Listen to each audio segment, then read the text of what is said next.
Spirit Sports Consultants presents our weekly NFL picks. NFL Week 14, these will be our updated picks. We put out our earlier video on Monday, but had a few picks that we want to change. We also want to talk more about the playoff picture. We'll show you that here. And let's kick off in order with the Thursday night special. Packers at the Lions and NFC North, tough division matchups. When we look at this game, we're really struck by the first game they played. The Packers weren't healthy. And now in the rematch, the Lions' entire linebacking core is injured, so we're curious to see how they can hold up against Josh Jacobs, Jordan Love, and that passing attack of the Packers. In this case, we actually think the Packers have the advantage. It's a rematch, a little bit of a revenge game. They're getting the Lions at the right time. Even though the Lions are at home, the Packers showed they can win at Detroit. They beat them last year on Thanksgiving Day. So we think they win here in a close one, 28-24 over the Lions. We think the Lions are still the best team in the NFC. This is just one of those games where they stumble a little bit and the Packers get right into the NFC North mix. Next up, we have the Bills at the Rams. The Bills, clearly to us anyway, are the class of the AFC. Look at what they did against the Chiefs a few weeks ago. The 49ers game you might be able to discount a little bit. That was an injury-plagued team having to play in the snow, which was not their element. But we think the Bills are for real. This might be the best team they've put out in the past 5 years since Josh Allen has been there. We think going on the road might be a challenge, but the Bills have shown that they can do that. They had a tough 3-game road trip earlier, one at Seattle, places like that. We think they can do the same thing here, 27-20 over the LA Rams. Chargers at the Chiefs. Curious to see how the Chargers can play at Kansas City. They played the Chiefs fairly close in the earlier matchup in LA, came up short. We think this is going to be a defensive struggle. The Chargers defense has slipped a little bit from their earlier great start, but the Chiefs defense has continued to be great. They're playing these close games. They're winning these close games. We think it'll be similar to that, 20-14 over the Chargers. Look for the under here. It's a relatively high number, 45.5. We like that. And before we continue, if you would, just join our channel. And if you like this video or find it useful, like it and then subscribe. We provide weekly NFL picks, highlights, and sports travel. Thank you. How will the Bears respond after firing head coach Matt Eberflus? Will they bounce back similar to what the Saints did earlier after they fired Dennis Allen? We think the Bears are the best of the bad teams, and what we mean by bad teams are by record. So many close losses, so many bad luck losses. We think they're going to be competitive here. It will probably be the same result, but with a 7-point spread, we think they can at least cover that because that's what they've done. They've played games close, they've lost narrowly, and it's just been one of those type seasons. But follow the pattern. Take the Bears here +7. Next up, we've got a change. We initially had the Cowboys in this one. When we look at the Bengals at the Cowboys, more than likely, you have to start thinking about draft strategy. Cowboys are probably already packing it in, looking for next year, potentially eyeing one of the Colorado players like Travis Hunter or Shedeur Sanders and maybe trying to lure Dion to be the next head coach. That's our speculation. So in this game, we think the Bengals have more to play for. I think that, again, they're probably the second best of the bad teams, right there with the Bears, and we think they're due here. And now let's take a quick look at the playoff picture. We've got the Chiefs and Bills on top in the AFC, followed by the Steelers and the Texans. Wildcard teams include the Chargers, Ravens, and the Broncos. There aren't too many close on the bubble. You have the Colts, but they're a full 2 games behind the Broncos.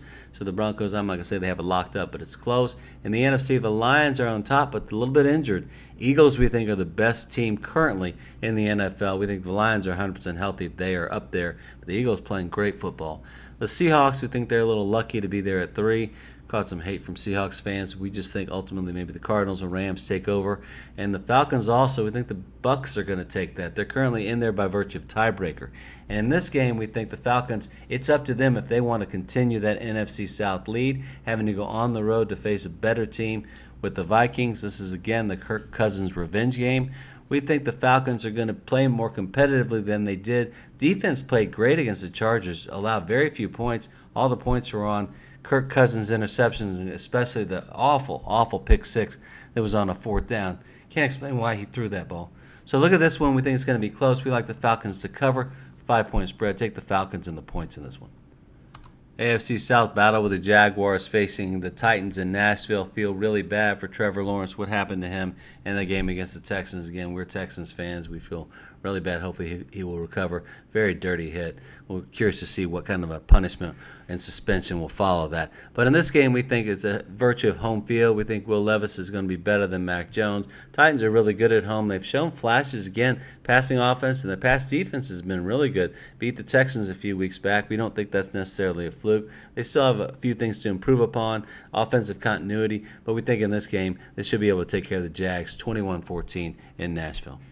Raiders at the Bucs, and look out for the Buccaneers in that NFC South, as we mentioned, looking like they were all but dead a few weeks ago, losing their two top receivers. Chris Godwin for the season. Mike Evans was out, I think, 4 games. In this game, we think the Bucs come charging back 31-17. They showed their toughness and their resolve in that overtime win over the Panthers. They should have never let it get to overtime, but ultimately they won the game over an inferior opponent to them in a very, very gutsy performance. We think that continues here as they win over the Raiders.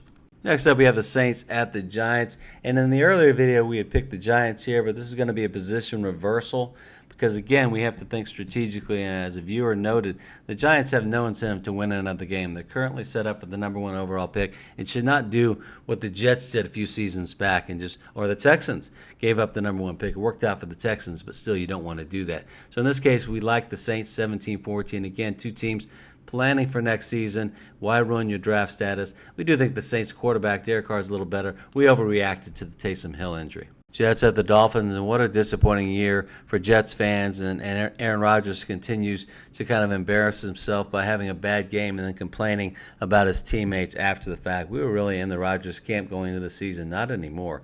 Looking at the Dolphins here, again, we've talked about them playing at Green Bay in the cold, not going to win at home. Here in nice sunny South Florida, we know how they react. They play really well here, especially against mediocre to inferior teams. Take the Dolphins here, 28-21. Seahawks at the Cardinals. Seahawks with that dramatic victory over Aaron Rodgers and the Jets. The big pick 6 being the difference in that game, just like it was in the earlier matchup against the Cardinals. Kyler Murray played terribly, and a very inexplicable pick 6 was the margin of victory. They were in field goal range. 7-point, we view that as a 10-point turnaround. I think at home in those fast conditions, the Cardinals play a lot better. We like them here 24-14 over the division rival Seahawks, which should make that NFC West race very interesting. Panthers at the Eagles. Eagles that we have ranked as the best team in the NFL now, playing the best anyway.